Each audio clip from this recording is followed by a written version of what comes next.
Hey, good afternoon. I'm Dan Gregory, CEO of Team, the experiential agency within Stagwell, coming to you live here during Super Bowl week at the Sport Beach Clubhouse in New Orleans. Glad to be sitting here with a dear friend of ours. André Schunk, hi, CEO and founder of Gold Rabbit Sports. Glad to be here. Excellent, excellent. Welcome to New Orleans. So what brings you to New Orleans this week? Well, the big game, of course, right? We do a lot of work with the Kansas City Chiefs. We've been lucky to be in this position the last 3 years, actually. So excited to see if they can pull it off again. Excellent, excellent. You know, I know you've been in this industry for a long time and have a lot of experience. So, you know, when you look at it right now, what's the biggest shift that you're seeing in how fans engage with sports? Well, I don't know if my answer is necessarily a shift. The tech integration is basically complete. Right, so essentially you can't go to a sporting event, watch a sporting event without a second screen anymore.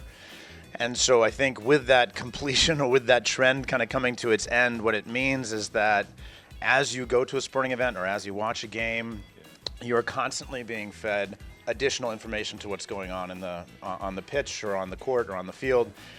So what happens is that you're reacting to a lot of real-time hot takes, you're reacting to updated prop bet lines, social media feeds, all kinds of things that are just giving you all these inputs that are kind of adjacent to the game. And so I think what that happens in terms of shifting is that people don't really watch the game as much and recognize how one play stacks on another, how substitutions impact the outcome, and they get hyper-focused on specific moments that happen in the second quarter with 6 minutes to go.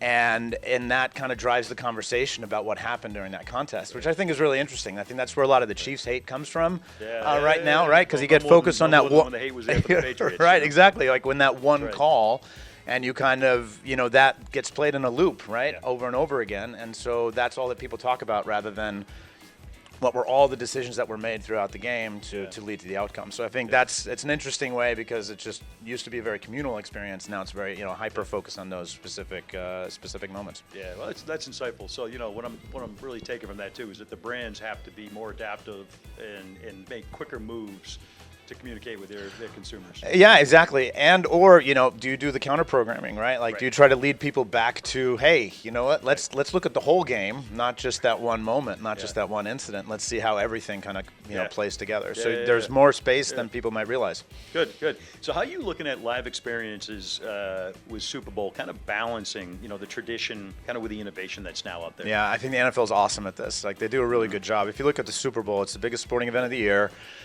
And they've really figured out the math. Don't mess with the game. Like what happens in the arena, like you don't mess with it. They have all the same trappings that they've always had, right? You do the player walkouts are a big deal. The national anthem is a big deal. The kickoff is a big deal. The player intros, the halftime show, the trophy presentation. They haven't messed with that in decades, right? Like that's always where they stick to their tradition. They might tweak things here or there, but in general, that looks the same as it has for a long time. Where the innovation comes in, where you can go crazy, is how are people experiencing the game on television or on streaming, right? You've got altcasts that are, targeting specific audiences. You've got, stats and information that's coming at audiences that are specific to betting or specific to a specific target like kids.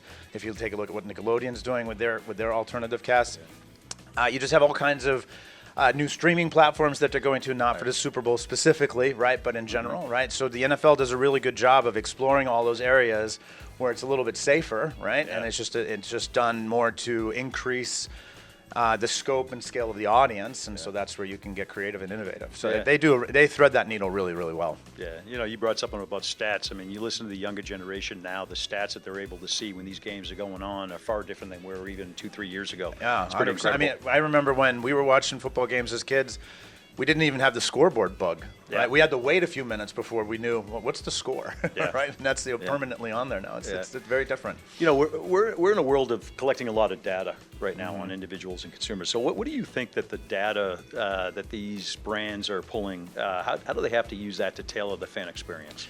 Well, I think they do so. They have to do it, to your point, right? So that the experience becomes a little bit more personalized, a little more interesting for me as Andre watching an event, perhaps. And so there are kind of two levels to it. I think it can, as a viewer or as somebody taking the event in, I can get more specialized content. Here are highlights of the player that you like best, for example. Like that can be fed to me, and so I'm having a little bit more time enjoying that because I'm watching my favorite guy do his thing. Again, betting is always a big deal, right? Like you're getting more information about, what's the latest line, what's the latest thing that I should be betting on. Bigger trends, conversation, you can kind of feel like you're at the water cooler and you know what's going on. So the data helps you kind of be on top of all of those things. In stadium, there's also good data that's helping people with the experience, right? Data's helping you find what's the shortest concession line, where are the least people going to the bathroom, right? Like those sorts of things. Like the stadiums are smarter and the experience is better. Yeah. Exactly. So it's on both sides. The data's driving that experience in a really positive way. So that's, for me, that's where the rubber meets the road. Yeah, great. So when you look at the kind of the evolution of all these online platforms and certainly social media, how do you think that's changed how consumers are currently interacting with the brands? I don't know if I have a revolutionary answer for this. I think it's really the most obvious thing is the thing, right? It's not a one-way conversation anymore, right? So if a brand puts something out there, then I, as a consumer, I can respond, and that message might actually get through, right? And so, again, like it's a two-way street, and the brands have to kind of decide how much do we react, how much do we respond to what's coming back at us versus we just kind of live with the tension and let it play out and see what happens, and the conversation itself is that extra juice that we want. But that these social media platforms are obviously built for that. It can be a little bit testy, it can be a little bit a little bit difficult, but I think that's the big change, right? It's just not one way anymore. You're inviting people into the tent. Yeah, absolutely. So one last question for you. So when we look at kind of the strategies, what do you find is most effective in kind of reaching that new, untapped audiences? Certainly you got to maintain the loyalty and the existing freshness of the brand at the same time. Yeah, I think the NFL is a great example of this again, right? I think you have to understand what's the essence of why people watch your sport, or why are they loyal to begin with. And you just can't mess with that so much. You can't mess with the recipe that got you there too much, right? So stay loyal to that, like they do with the Super Bowl, right? Keep those frameworks in place so people know what they're getting. If you've got that loyal following, by definition, people are going to kind of look over the fence and be like, why is everybody so excited about that, right? And they want to understand what the roots of those things are. That's how you get people in first, I think, right? It's that loyalty piece is actually the first piece, the first ingredient. And then after that, you want to make tweaks and innovations. You want to get better. You don't want to get stuck. But the key is, I think, managing the tempo of that. Right? How quickly do you implement the change? How much do you let the newbies influence that change and bring it, right? Because that's going to create some tension with the loyalists. How much do they influence it, and how much do you take the loyalists along with you, and how much do you just do on your own by surprise, if you will? Getting that balance right is really, really hard, but that, I think as long as you're thoughtful about it, you can pull it off. Good. One last question. Yeah. Who wins on Sunday? I think the Chiefs win. Another last-minute one-score game. I think they complete the streak that way. You heard it right here. Yeah. One last score game. Yeah. Andre, listen, it was a pleasure. Thank you. Likewise. Pleasure talking with you. Certainly some good insight, and look forward to continue watching the growth of Gold Rabbit. Thank you very much. Hey, thank you, everybody. Make sure you continue to follow #SportBeach2025. Enjoy the big game.